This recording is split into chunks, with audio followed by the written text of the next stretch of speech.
आज हम आपको बताने जा रहे हैं इष्ट सिद्धि कैसे होती है। हम इस समय पूजा पाठ सत्संग भजन दान पुण्य बहुत कर रहे हैं, लेकिन जब तक इष्ट सिद्धि नहीं होती तब तक हमें कोई बताने वाला नहीं होता। गुरुदेव की कृपा से हमें इष्ट को सिद्ध करना है। हमें आज तक यही नहीं पता हमारे इष्ट कौन हैं, और जब तक इष्ट सिद्धि नहीं होगी, हमारे इष्ट को हम प्रसन्न नहीं कर सकते, तो फिर हमें पारमार्थिक ज्ञान कैसे मिलेगा, इस संसार को कैसे जानेंगे। इसलिए आज हमें इष्ट सिद्धि को किस प्रकार से प्राप्त किया जाता है, ये जानना बड़ा आवश्यक है। इष्ट 5 होते हैं: गणेश, गायत्री, शिव, विष्णु और सूर्य। ये 5 इष्ट होते हैं। इनमें से हमें किसी एक को सिद्ध करना है। अब सवाल आता है, इन 5 में से किसको सिद्ध करें?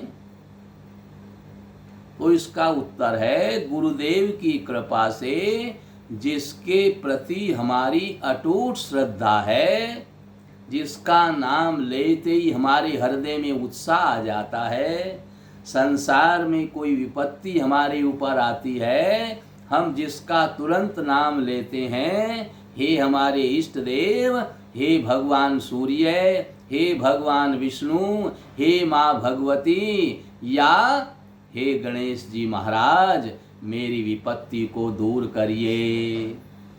तो विपत्ति को दूर करने के लिए, कष्टों के निवारण के लिए जो हृदय से हम पुकारते हैं, जिसके प्रति हमारी अटूट श्रद्धा है, वही हमारे इष्ट हैं।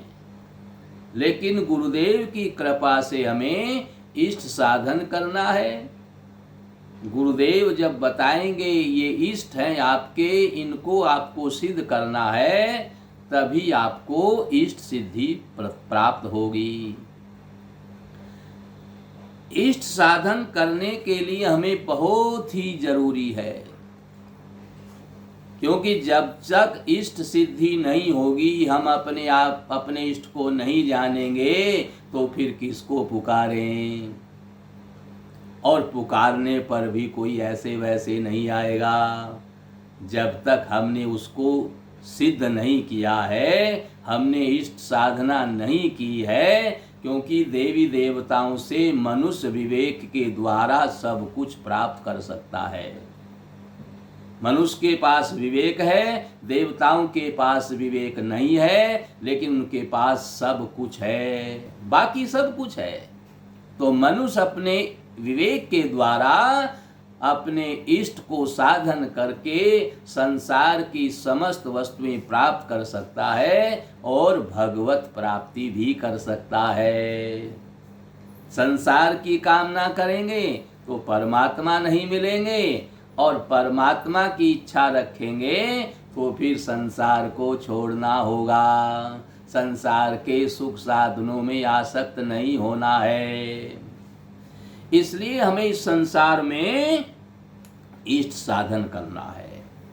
पहले हमारे पास धन नहीं होता था, कोई सुख का साधन नहीं होता था, लेकिन फिर भी हम सुखी थे, क्योंकि एक कमाता था, बाकी सब घर के काम करते थे।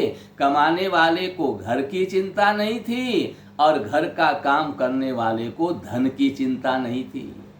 कोई रोग नहीं होता था, सब स्वस्थ रहते थे, और सारा काम घर का सुचारू रूप से रहता था।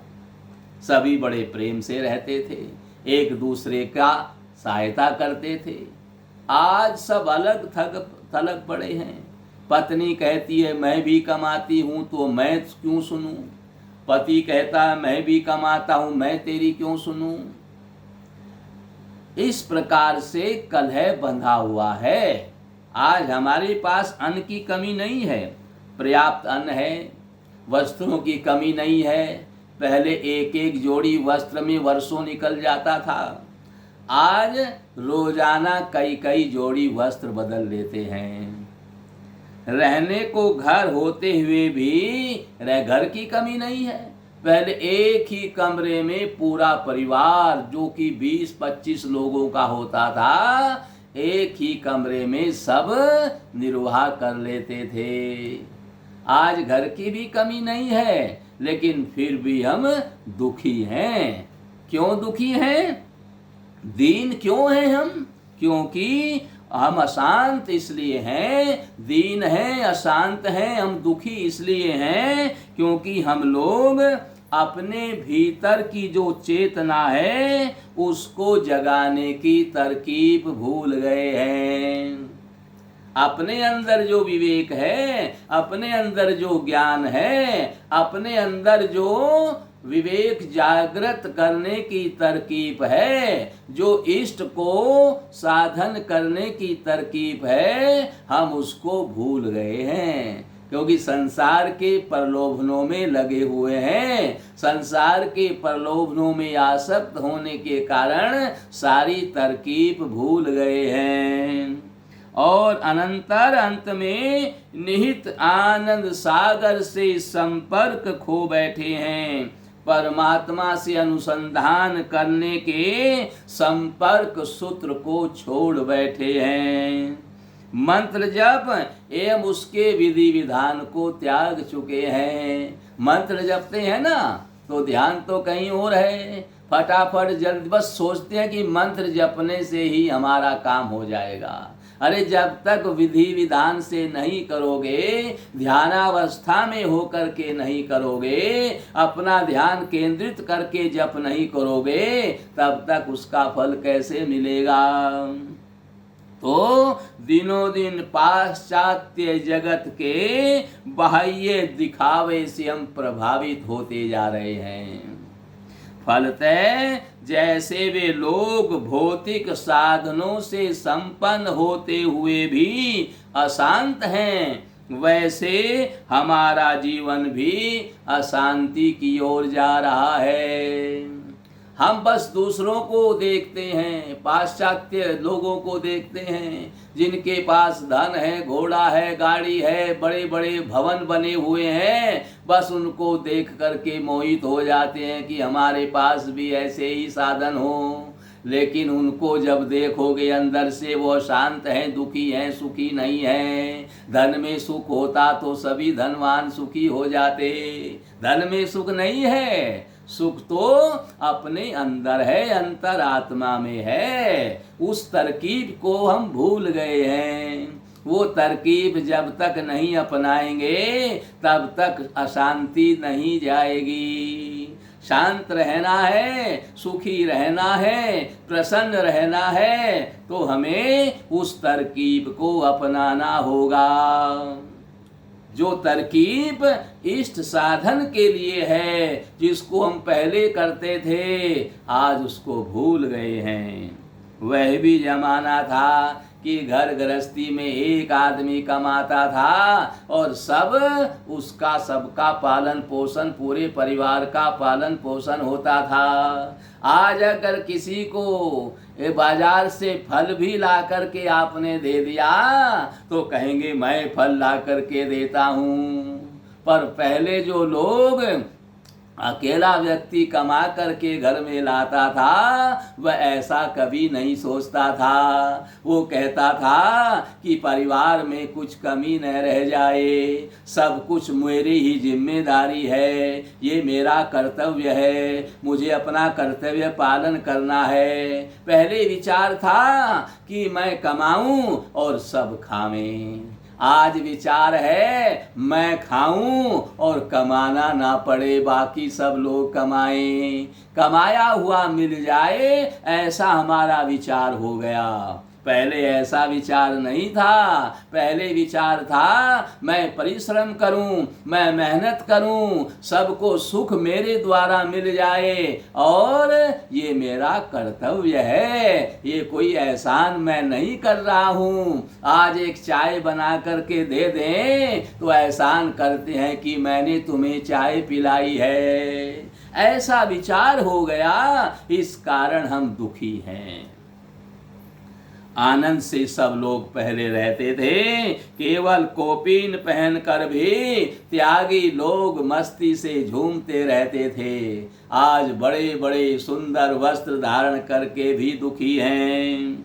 अभी तो कोट पैंट सूट बूट और टाई आदि का ठाट बाट होते हुए भी हृदय में होली है, हृदय में आनंद नहीं है। हम चित्त की प्रशांति आत्म विश्रांति खो बैठे हैं, क्योंकि हमारे विचारों में कमी आ गई है। हमारे विचार अच्छे नहीं रहे, केवल अपना अपने लिए रह गए। मैं अपने लिए करूं, अपने लिए करने से कुछ नहीं होगा। 18 पुराणों का सार वेद व्यास ने 2 बातों में लिख दिया है। 18 पुराणेषु व्यासस्य वचन द्वयम् परोपकाराय पुण्याय पापाय परपीडनम। 18 पुराणों का सार 2 बातों में लिख दिया है। दूसरों को दुख दोगे तो दुखी रहोगे, और दूसरों को सुख दोगे तो सुखी रहोगे। दूसरों को सुख देने से आपको सुख मिलेगा, अपने लिए सुख के साधन जुटाने में लगे रहोगे तो आपको कभी सुख नहीं मिलेगा। इसलिए हमें परहित करना है। पहले परहित की बात सोचते थे, दूसरों के हित की बात सोचते थे, आज केवल अपने हित की बात सोचते हैं। बस मेरा हित हो जाए, दूसरा कहीं भी चला जाए। जब तक हम दूसरों के हित की बात नहीं सोचेंगे, तब तक हम सुखी नहीं रह सकते। क्योंकि धन में साधनों में सुख नहीं है, सुख तो केवल अपने कर्म में है। कर्मण्येवाधिकारस्ते मा फलेषु कदाचन। इसलिए भगवान कहते हैं कर्म करना तेरा अधिकार है, फल की चिंता क्यों करता है, क्योंकि फल तो तेरे कर्मों के अनुसार ही मिलेगा। करता था सो क्यों किया, अब करके क्यों पछताए। बोया पेड़ बबूल का तो आम कहाँ ते खाए। जब आपने बबूल का पेड़ बोया है और जब उसको पाल पोस करके बड़ा कर दिया, अब उसमें कांटे लग रहे हैं, अब रो रहा है। 20 वर्ष तक इसकी सेवा की, इसमें कांटे लग रहे हैं। अरे आपने सेवा ही कांटे की है तो कांटे ही मिलेंगे। अब अगर आम खाना चाहते हैं तो इस बबूल के पेड़ को जड़ से उखाड़ना होगा, इसकी मिट्टी को भुरभुरी करना होगा, उसमें गोबर की सुंदर खाद डालनी होगी, उसमें आम का पेड़ लगाना होगा, और फिर 20 वर्ष आम के पेड़ की सेवा करोगे, तब मीठे मीठे रसीले आम खाने को आपको मिलेंगे। फिर कहो 10 दिन में ही 10 दिन हो गए, जल देते देते आम के पेड़ में फल नहीं लगे, तो कहाँ लगेंगे। समय आने पर ही फल मिलता है, तुरंत नहीं मिलता।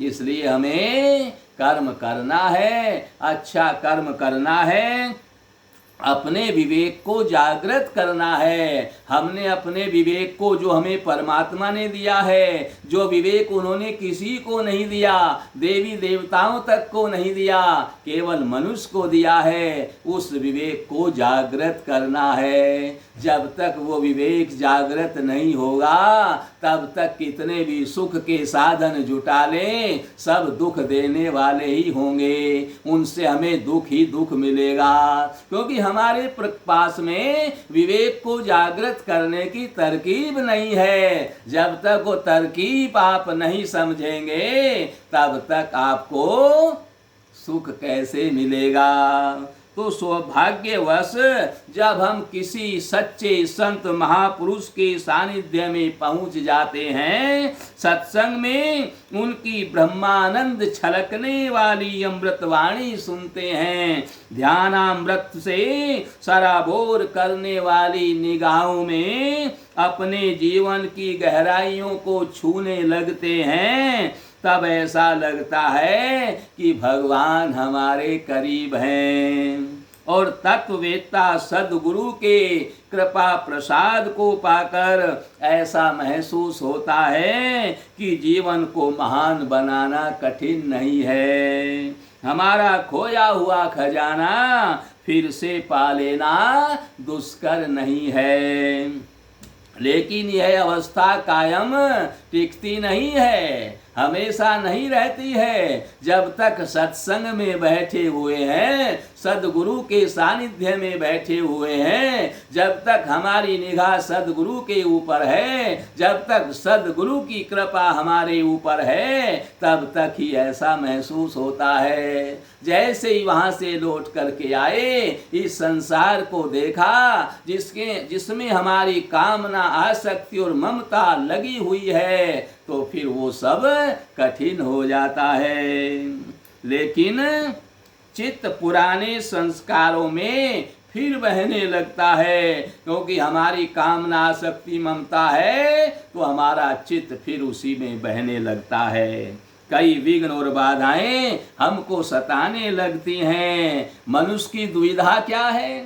उसकी दुविधा है, एक तरफ चित्त चाहता है कि मनुष्य जन्म दुर्लभ है, ऐसा सुन लेता है ना, तो एक तरफ तो चाहता है कि मनुष्य जीवन दुर्लभ है, इस दुर्लभ मनुष्य जीवन का सदुपयोग करें, दुनिया में ऐसा कुछ कर लें कि हमारे पद चिन्ह पर चलकर अन्य लोग भी अपना भाग्य बना लें। दूसरी तरफ मन जगत की ओर, बुद्धि के निर्णय, जागतिक उपलब्धियों की ओर तथा शरीर भोग की ओर खिंच जाता है। संसार में जो हमारी कामना, आसक्ति, ममता है, संसार के जो सुख के साधन हमने जुटा रखे हैं, फिर मन उनकी ओर खिंच जाता है कि ये सुख के साधन के बिना कैसे रहेंगे। गरीब व्यक्ति में एक दोष है, अमीर व्यक्ति में 3 दोष होते हैं, गरीब व्यक्ति में एक ही दोष होता है।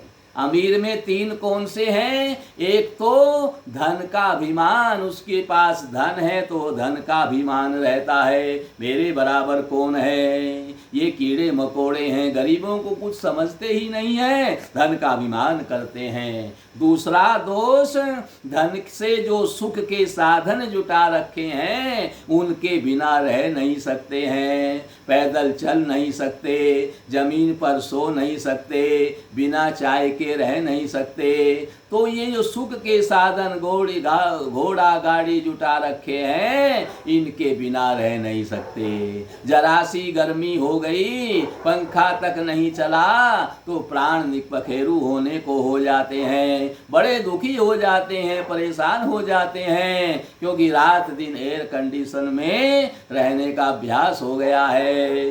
तो जो सुख के साधन जुटाए हैं उनके बिना नहीं रह सकते, उनकी जो आसक्ति है ये दूसरा दोष है। और तीसरा दोष, चाहे कितना भी धन मिल जाए फिर भी संतुष्टि नहीं है, क्योंकि संसार का जो धन है ये कामना है, एक कामना होती है और एक ममता, आवश्यकता होती है। आवश्यकता तो पूरी होती है पर कामना कभी पूरी नहीं हो सकती। कामना संसार की होती है, आवश्यकता परमात्मा की होती है।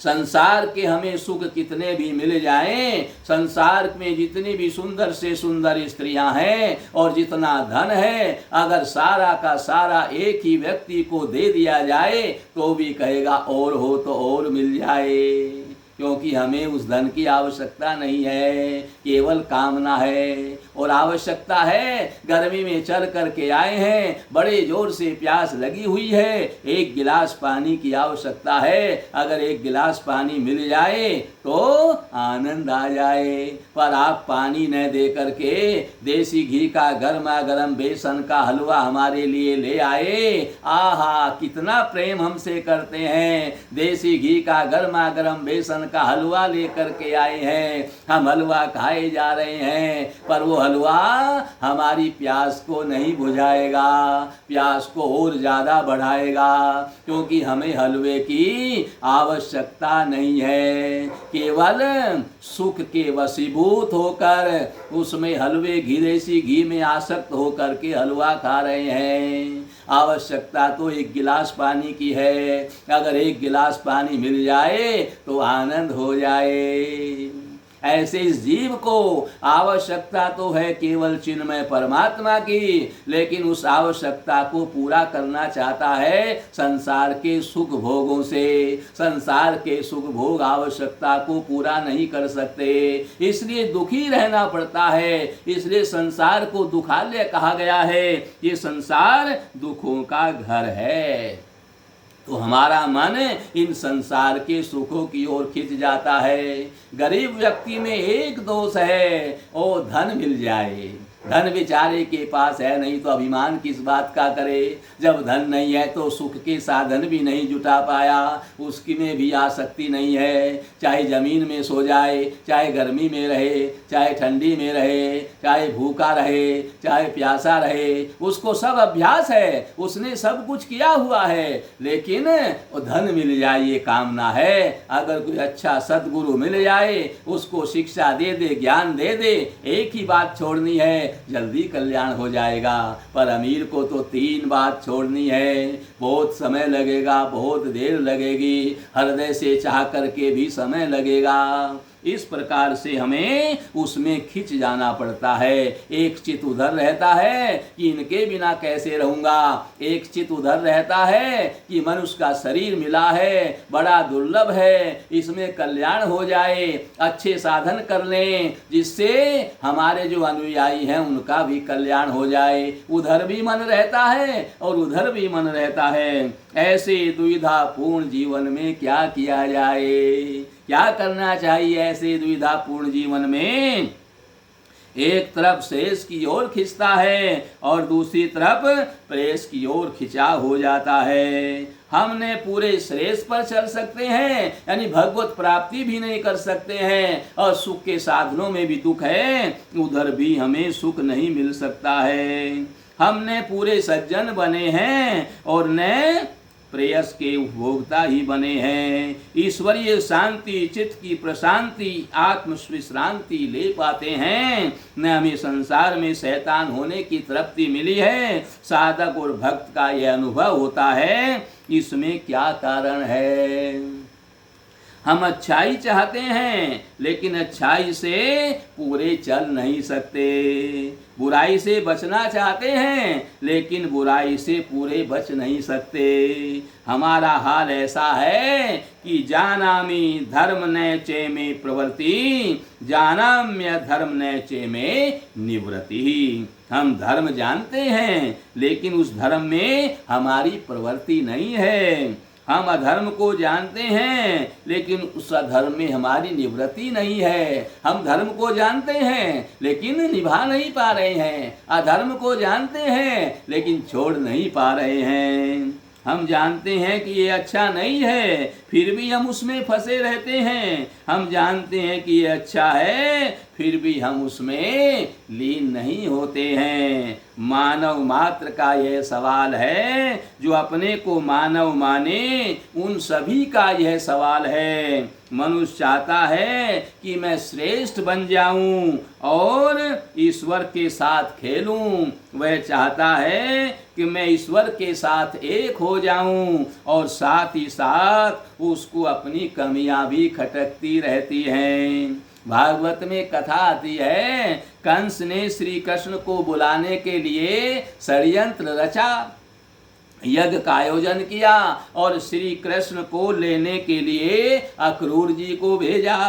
अक्रूर जी रास्ते में सोचने लगे, आहा श्री कृष्ण से भेंट होगी, वे मुझे काका कहकर बुलाएंगे और कितना आनंद आएगा, वे घड़ियां कितनी सुहावनी होंगी। लेकिन मेरा नाम तो अक्रूर है, कर्म मेरे क्रूर हैं, क्योंकि भगवान को लेने जा रहा हूँ। षड्यंत्र का मुझे पता है, कंस ने क्यों बुलवाया है, तो नाम अक्रूर है और काम क्रूर का है।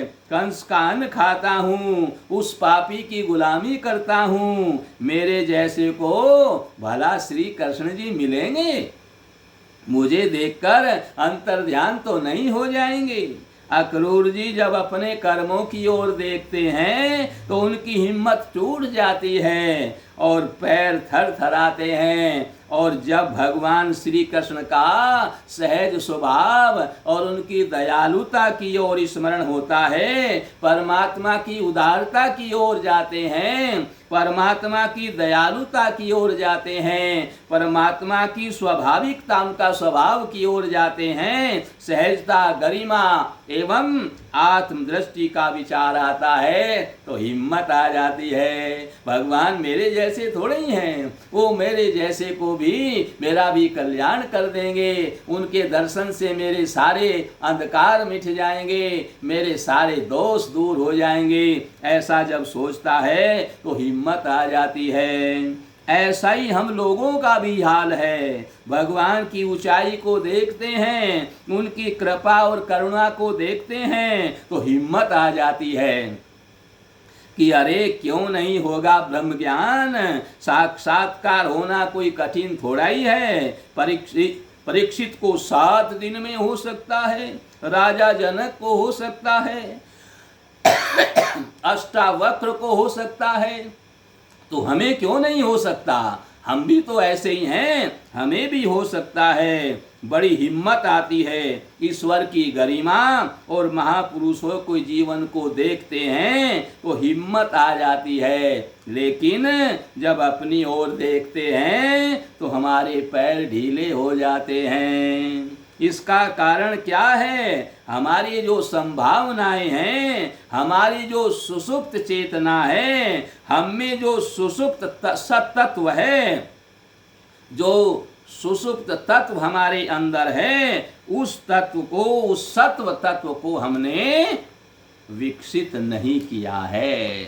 हमारे अंदर जो शुद्ध तत्व है, जो हमारे अंदर चेतन तत्व है, उसको हमने, जो सत्यता हमारे अंदर है, जो मानवता हमारे अंदर है, जो आत्मा हमारे अंदर है, जो परमात्मा का अंश हमारे अंदर है, जो हमें सही रास्ते पर ले जा सकता है, जो हमारी बुद्धि को विकसित कर सकता है, जो हमारा विकास कर सकता है, हमने उसको विकसित नहीं किया है। और राजस तामस हम में पूरा विकसित हो रहा है। इस राजस तामस से प्रेरित होकर जब हमारी प्रवृत्तियां होती हैं तो हम मन से कमजोर हो जाते हैं। जो सत्व में पहुंच जाते हैं या सत्व से भी पार हो गए हैं, उनके जीवन का स्मरण करते हैं तो हिम्मत आ जाती है।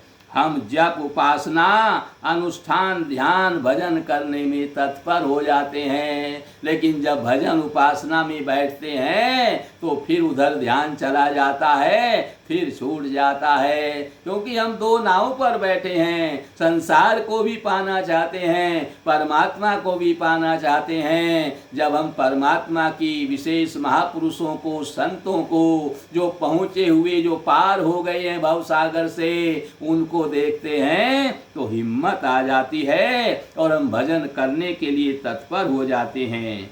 श्रेयश्च प्रेयश्च मनुष्य मेतस्ततहु संपरित्य विविनक्ति धीरः श्रेयो हि धीरो भ्रियो असि त्रवणिते प्रेयो मंदो योगक्षेमाद वर्णिते।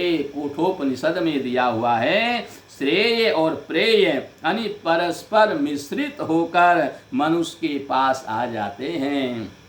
बुद्धिमान पुरुष यथा योग सोच विचार करके इन दोनों को अलग अलग करता है। विवेकी पुरुष प्रेय और श्रेय में से श्रेय को ग्रहण करता है, किंतु मूढ़ योगक्षेम चलाने के लिए प्रेय को पसंद करता है। संसार की जीविका कैसे चलेगी, 2 रोटी कैसे मिलेगी? अरे परमात्मा ने कह दिया है सबको भोजन मैं दूंगा।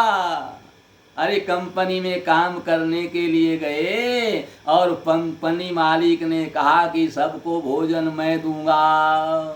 केवल कंपनी के लिए काम करते रहें, अपने लिए कुछ भी करने की जरूरत नहीं है। अरे हमें भगवान ने कह दिया है, प्रारब्ध पहले रचा पीछे रचा शरीर, तुलसी चिंता क्यों करें भजले श्री रघुवीर। उसने प्रारब्ध पहले रचा है। माँ के स्तन में जब बच्चा पैदा होता है तब दूध आता है। प्रारब्ध पहले रचते हैं। हमें भोजन की चिंता नहीं करनी चाहिए। भोजन तो उसने निश्चित कर रखा है, भोजन तो हमें देगा, लेकिन हम भोजन के लिए संसार की ओर दौड़ते हैं कि नहीं कुछ करेंगे तो रोटी कैसे मिलेगी। यही हमारी सबसे बड़ी दुविधा है। आज का सत्संग यहीं तक है। आगे की का सत्संग आपको कल श्रवण कराएंगे। इष्ट साधन कैसे होता है, इष्ट साधन के बिना कल्याण नहीं होगा, हमें ज्ञान नहीं होगा, संसार के दुखों से दूर नहीं होंगे, परमात्मा की प्राप्ति नहीं होगी, परमानंद नहीं मिलेगा। परमानंद कैसे मिले,